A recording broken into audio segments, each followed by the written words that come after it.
Hello, everybody. I have a quick update for you. First of all, do you hear that noise?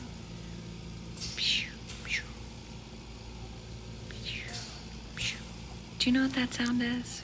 That is an oxygen compressor because someone's home. He's home. Hi, babe. What are you doing? You home with your mom and your dad? Things were good, and then they weren't, and then they were again. Sebastian is probably the most resilient boy ever. He is so resilient. Over the weekend, I would say, I think it was either Friday or Saturday night.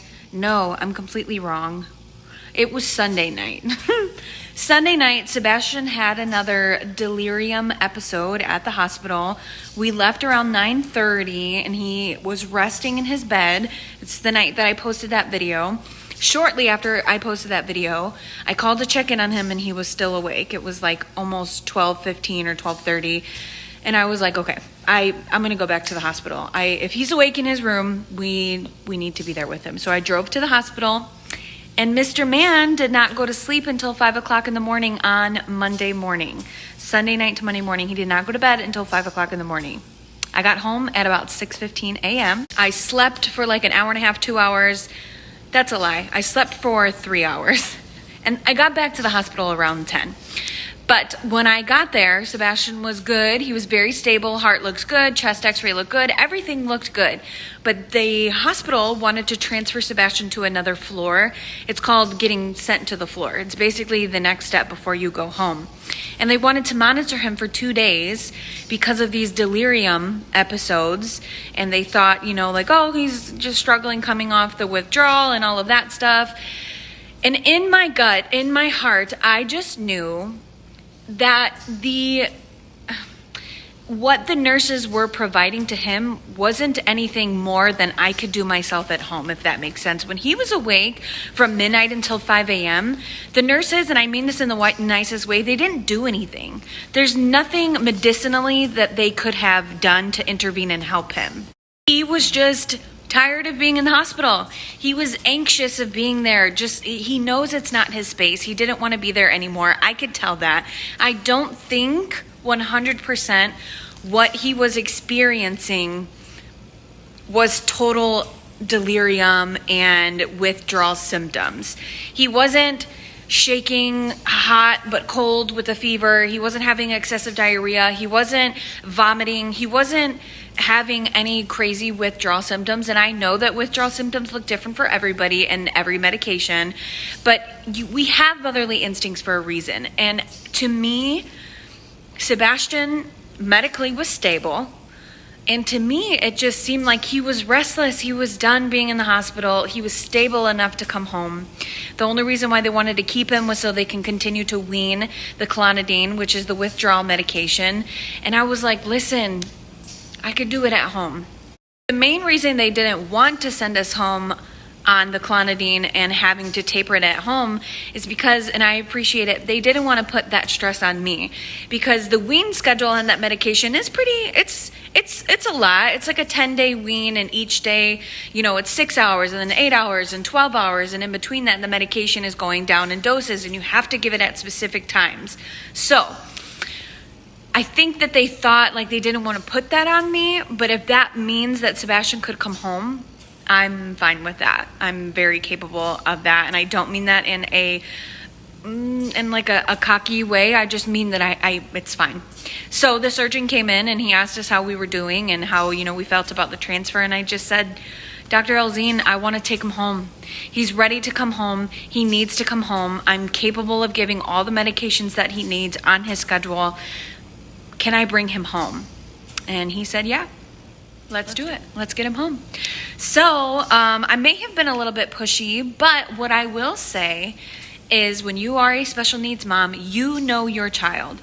You know the care that the nurses, and this is all situational. When Sebastian was intubated and on all those pain medications, of course I couldn't do that at home. Of course not.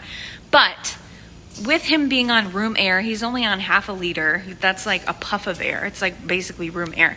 With him being on that little amount of oxygen, his heart functioning good, his lungs looking good, the only thing keeping him there was the medication needing to be prescribed at specific doses. I felt like I knew I could do it and he needed to come home.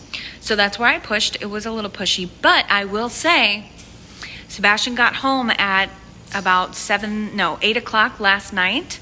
That would have been Monday night. I unpacked, got everything all settled in. I put him to bed around 8:45 and he slept the entire night through. He did not wake up once. He woke up in the morning at 5:20. He knew it was time for his medication. I gave him his meds at 5:30. He went back to bed until 7:30 when Gio got up. He took a morning nap and he took a small afternoon nap. He has not had one sign of the delirium or the anxious behavior or the way, that I was talking about in my previous video, how we couldn't even recognize him. He was acting in a way we'd never seen before. No signs of that. So again, I want to make sure that I'm speaking in a way that I understand that things are all situational. It could have been something else bugging him that day. It could be this, it could be that, it could be whatever. I'm specifically talking about how I felt Sunday night through into Monday morning. The symptoms that he was having of just not being able to sleep and everything else medically being okay, I felt like he would be okay coming home. And I think it's okay for me to say that I was right, because since Sebastian has been home, he has been wonderful. And I'm not saying I'm right to stick it to the doctors. It's not about proving anybody wrong. Those doctors saved Sebastian. They gave him, a brand new functioning heart, and they were so wonderful. And it's never about proving anybody wrong. But I believe it's okay to advocate for your children when necessary. And sometimes, again, situationally, you have to know when it's okay to fight for your kid and be like, listen, this is what needs to happen. You need to trust me. I can take care of it. Again, this may not apply to every single family and every single surgery or hospital admit. This was our situation. I felt like Sebastian was in a position to come home, and he's doing great. He is wonderful. So he did come home on quite a bit of medication as well as the oxygen. I think the oxygen we can eventually kind of wean him off of, as well as the medication. One of the medications he will be weaning off up until his follow-up, which is on the 22nd. The other ones may kind of linger around after the 22nd.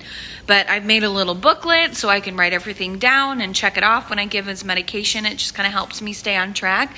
And other than that, he is so good. I'm still really tired. I haven't washed my hair yet. I haven't done any self-care, but it's fine. I will tomorrow. Today, as you can probably assume, we had a nothing day. We just snuggled today. We hung out. We hung out today and it was wonderful. I do have a really short clip of a video of him getting wheeled out in his little, I can't think of the word right now, wagon. He had a little wagon and we wheeled him out. So I'll post that, and then I will also show you his little book. I don't know if there's any other special needs moms or just moms or people who have to follow a medication schedule. This has really helped me. Maybe it'll help you too. So 1 second. He's so funny. Sebastian, where are we going? Bright light, sorry. I know, this is the brightest light he's seen in a long time. He looked so cute in that little wagon. Anyway, this is his little med list. This is the medication, the clonidine. It changes pretty much every single day. I've got everything filled out until his follow-up, his post-op on the 22nd, and then we'll see if meds change from there, and I will update after that. But this just kind of helps me. I put a check mark after I give every single medication. It's 4:30 now. He's due for one more at 5:30, and then we have evening time meds. But that just helps me. Maybe it'll help you too. But yeah. Oh, my hand is shaking. Sorry. I've only had coffee, really, today. But he's good. He's like back to his normal, just happy self. He's just happy to be home. I swear he was just ready. He's got his little Christmas jammies on. We're watching a movie, RV, with Robin Williams. It's so funny. And we're just gonna hang out. I'm finishing laundry and just trying to catch up on stuff, but sorry, my hand is shaking. Get it together, girl. But yes, he's home. He's good. I just wanted to check in. I don't know if you caught that, but he had a little spit up at the end, but he's good. The Surgery scar's looking good. It's healing nice. And then his tummy is looking good. We still got this patch on it just to let it continue to heal. And then his chest tube is now just got a little Band-Aid over it, the site from where that came from. He still does have 2 gauze patches over both of his groins where both of the like the lines were, the IVs were. So we're gonna leave that for one more day and then uncover him. But he's good. He's real good. Are you happy to be home? You look so handsome. And your fingertips are so beautiful. Oh, someone's getting sleepy. Yeah.